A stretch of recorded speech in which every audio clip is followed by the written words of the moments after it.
You're listening to Natural Resources University. This week's episode features Timber University, hosted by Dr. Brady Self and Dr. Sean Tanger. Welcome to Timber University, a podcast brought to you by the Mississippi State University Forestry Extension Team. I'm Sean Tanger. And I'm Brady Self. We're both forestry specialists covering topics ranging from soils to silviculture to social sciences as they pertain to forest stewardship. In this podcast, we'll extend research findings that are relevant to forest landowners, consultants, loggers, and other natural resource professionals. If you fall into one of those categories, we'll help you explore historical and current science that you can apply to your practical forestry knowledge and experience. Today we want to talk about management plans, forest management plans in particular, and things that you as a landowner need to at least think about in construction of those, and some of the reasons of why you might need something like a management plan for your forest management efforts. According to the National Woodland Owners survey of the last one that I actually have access to is 2018, only about 4% of Mississippi landowners actually have a physical management plan, which is kind of scary, really, if you think about the expense and the potential for revenues and more expense that comes out of not having one. Only about 4% of Mississippi landowners actually have a management plan, and only about 19-20%, something like that, of Mississippi landowners actually go out and seek professional management advice when they're trying to create something on the ground as far as that management plan goes, or as far as actual management goes. Obviously there's some folks that are going to talk to, the local game warden, or they're going to ask Uncle Joe or something like that, or they just don't. They just, let a logger come in and do whatever they want to do, which may or may not be a bad thing or a good thing. But only, basically 1 in 5 actually go out there and try to find somebody to help them with their work, which is kind of a little disturbing, really, when you start thinking about some of the benefits that plan can provide for you. Things like, for me personally, things like providing not only a series of events for yourself that have to take place over time for your end goal, whatever that end goal may be, to be achieved. That schedule of events that you follow through your management efforts. Not only that's important from a selfish standpoint, but also it shows what you did, why you did it, what you were shooting for in the end when it comes down to your final management efforts at the end of your plan being implemented, in that you're trying to leave a system for your heirs to follow down the road. So, if you think about it, men die first, right? That's just the way it works. We're older typically, and we don't live a healthy lifestyle. We drop out, and women typically, the wife in this case, typically is going to live longer, and she oftentimes, not always, but oftentimes doesn't know what's going on with the forest management. Usually the husband has more of an vested interest, more of an active role in that management, and he took that management under his own umbrella, if you want to call it anything, and he knew what was going on. So oftentimes the children or the wife don't really know what's happening on the ground, and management plan does give them a tool that they can use to not only know what's been done, but what you were trying to do through those management activities. You also have things like, and I'm going to let Sean talk about this, but things like profit motive. For some of the stuff that's out there, some of the reasons, the business categories and things like that, you're going to need to know, or someone's going to want to know why you were doing things and how you were doing it, and prove that you are at least have some reasonable expectation of some type of income coming out of that document, out of your management through that document. And then in a lot of cases, for things like forest certification, you're going to need to have the ability to have that management plan associated with your property, to where you can get enrolled in some of the cost share programs and things like that are out there. What I want to do now is kind of run through some really general overviews of what we need in management plans and things that should go into those documents and the reasons that you put them in there. Yeah, and I would just like to add before Brady leads us through those, back to the second episode where we were talking about goals and objectives. The management plan is where you bring these kind of ethereal thoughts and ideas and things that are in your head, and you put them to pen and paper. It's for lack of a better way of saying it, it's your battle plan. It's what you're going to do, how you're going to do it, and all the details that are going to go along with that. As he mentioned, with respect to financial aspects, absolutely true. If you don't have a management plan, in some cases, cost share is not going to be available. You may not be able to be in a tree farm or certification system in many cases. But the main thing is knowing when you expect taxes to arise on your property will help you in terms of preparing for that 3 to 5 years in advance, because it's typically going to be a big slug of extra income, and that's going to change your tax bracket. Well, and why don't you go a little bit deeper into some of the profit motives Sure. for doing that? Yeah, sure. So, the IRS is pretty clear. It's up for a little interpretation in some respects, but you need to be able to signal to the IRS that this is for business. Okay, if you want all those tax cuts and tax deductions that I was mentioning in the last episode, you have to have a for-profit motive. In fact, you have to be listed as a business. Okay, but let's not split those hairs too finely for now. You need to be able to put on your management plan that this is for profit motive. Okay, and you need to then back it up with subsequent things that you do, as far as when you thin, what you're going to do with those thinnings, reforestation efforts at the end of that, and all along that's gonna show this intent to manage for profitability. And more importantly, a lot of landowners don't have this, but if you really want to kind of cinch that aspect up, what you can do is get a discount cash flow model run by your consultant. They've all had to suffer through it in their schoolwork, so they know how to do one, to then be able to show, okay, if I run this stand out for 40 or 45 years or however long, and I have these costs and these expected revenue streams, and I do these particular things, then it's going to bring back this amount per acre, which is going to have these revenues, and it's going to be a profitable business. I need to be able to show that. If you want to be a business owner specifically, you have to be able to show that this thing that I'm going to go into, quote unquote, for profit actually is profitable.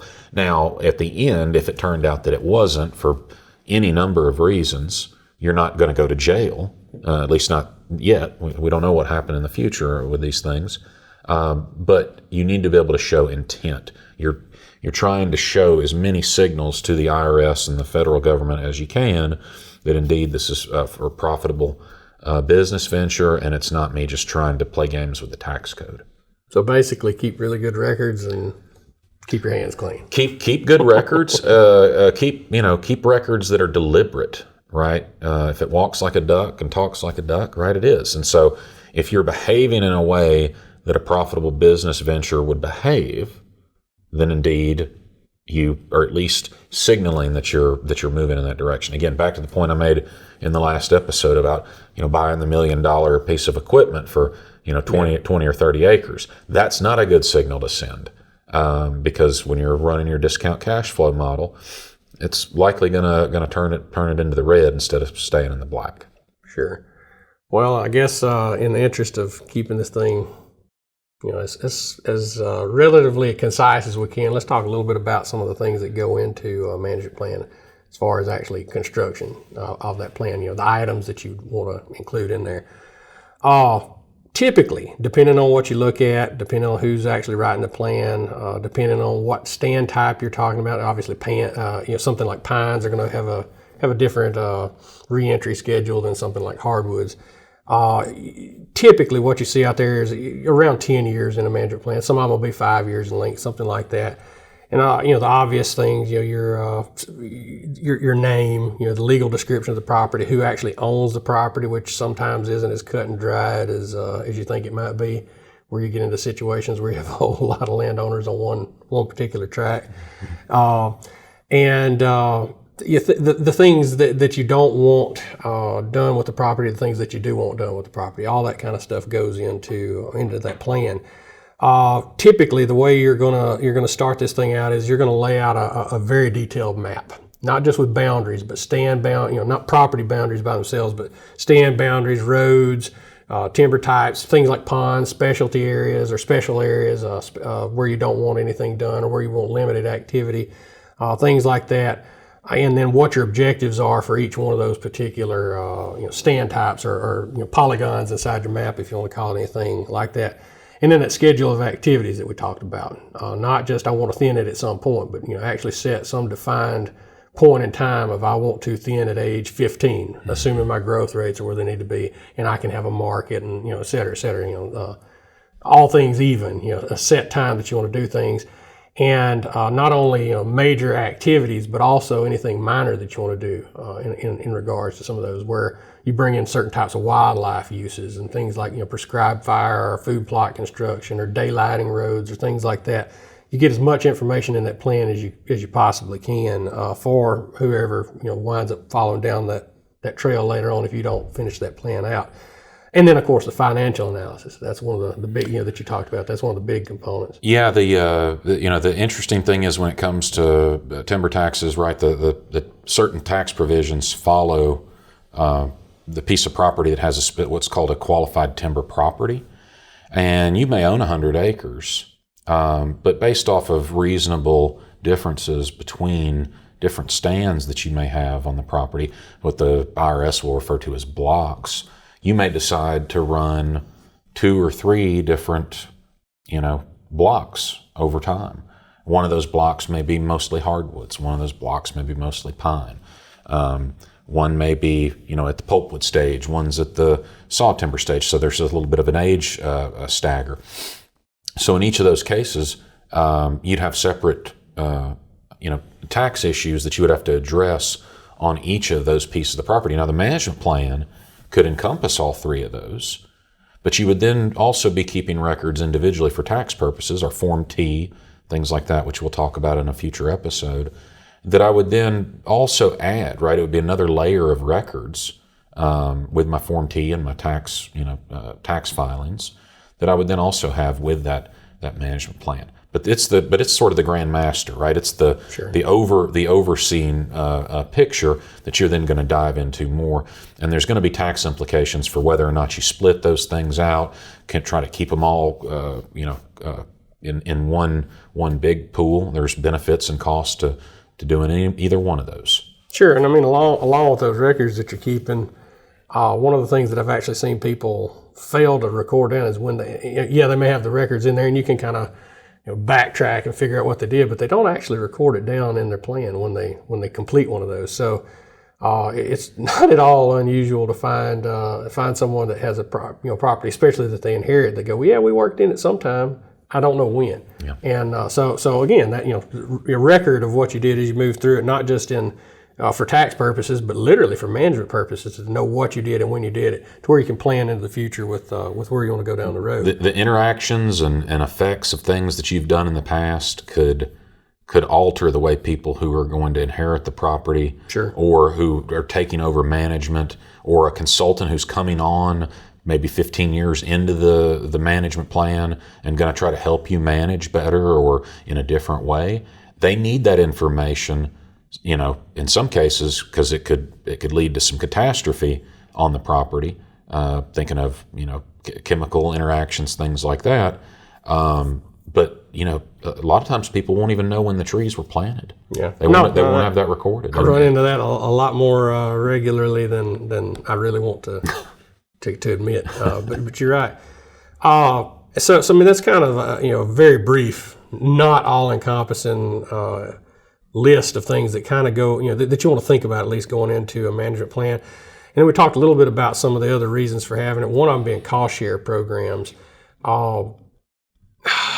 Pretty much any cost share program that you get involved with now is going to require a management plan of some sort, especially the federal ones. But even the state levels, they're going to require you to have that management plan. So that kind of leads into the next question of, how do you get one done? Who actually comes out and does it? Do you do these yourself? Is there resources? Are there resources available to you? Is there some form that you can fill out, or is it something that you need to hire somebody in to do? And the reality of it is any one of those can fit. It all depends. Everything from there's online, kind of a template style management plan that's mylandplan.org. You can go on there and you can kind of you outline your property and fill in very, very, very generalized, brief information about your property and get something on paper, all the way into a dossier that a consultant puts together for you for a large property where they have multiple things going on at any given time. Most people fall somewhere short of that, and somewhere in between those two extremes, with things needing a few pages on paper that they can have something written down for their purposes. One of the big ones used to be through the Mississippi Forestry Commission through their forest stewardship program. One of the big management plan writers at one point, came through in that particular way.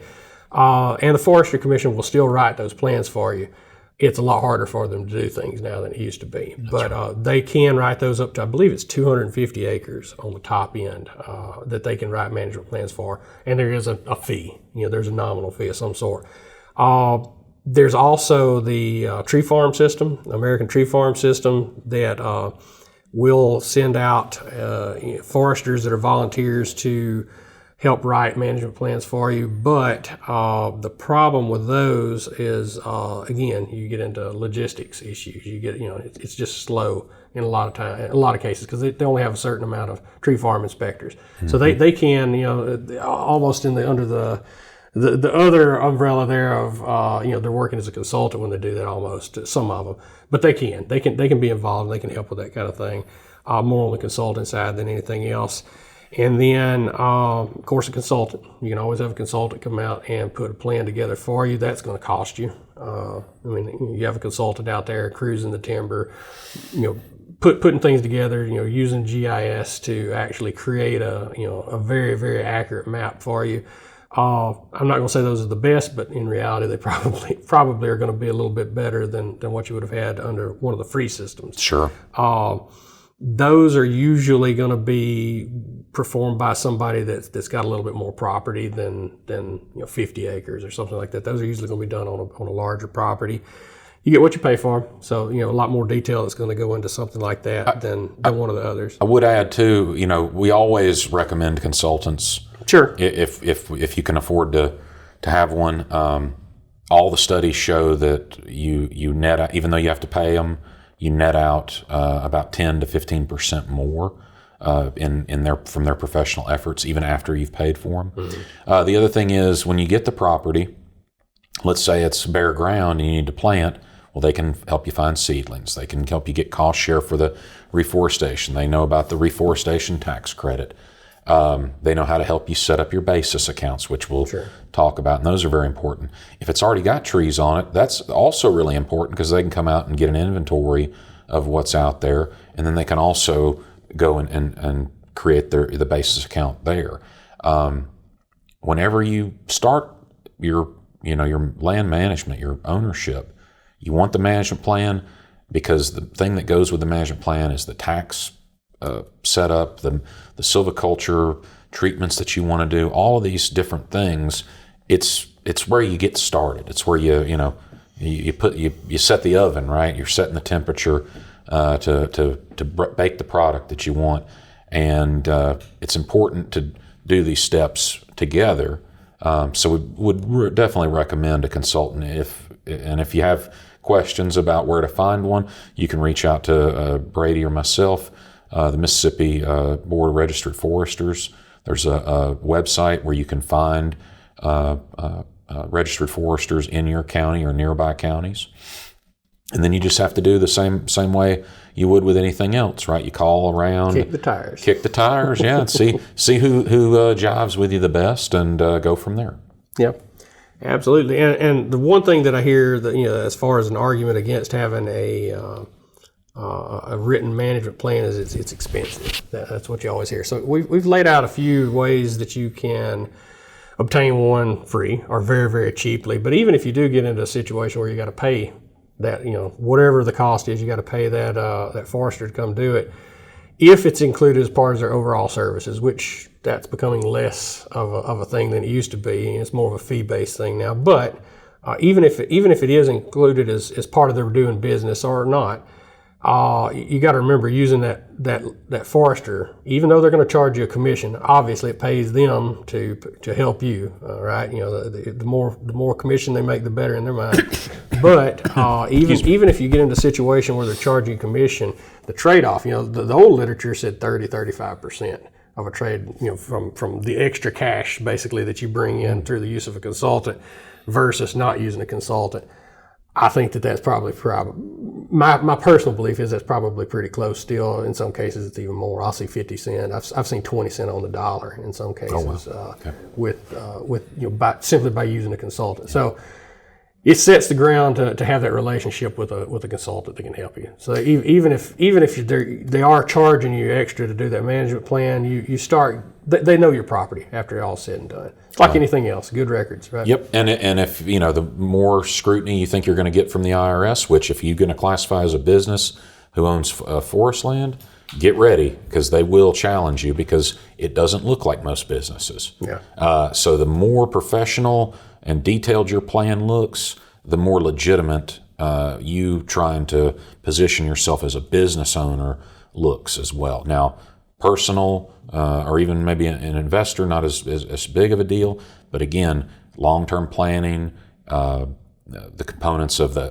estate plan, things that you're going to pass on to heirs or to sell property to other people. Same thing with your car records. If I sell you my car and you ask me for all the times I've taken it to the shop, let me see all those receipts. And I go, well, I did it, but I don't have the receipts. Well, you're probably not going to believe that. And so it makes it more difficult for you as the future owner or inheritor to kind of know where to get going because you don't know where you've been. Sure. I think that pretty much wraps up what we wanted to say about management plans. Obviously, in 20 minutes, we're not going to be able to tell you everything that's out there and everything that's possible and all the reasons and everything that's associated with it. But hopefully this gives you a generalized idea of why, what, when, where, all the W's for your need for constructing some form of a management plan for your forest efforts. That's really all I had to say. Sean, you got anything else? No, I think that's it. As always, feel free to reach out to us if you have further questions, and I hope you enjoy the episode and happy managing. All right. We appreciate it.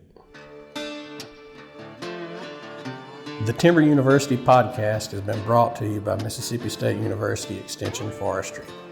If you have any questions or comments, please feel free to email us at timberuniversity, one word, @gmail.com.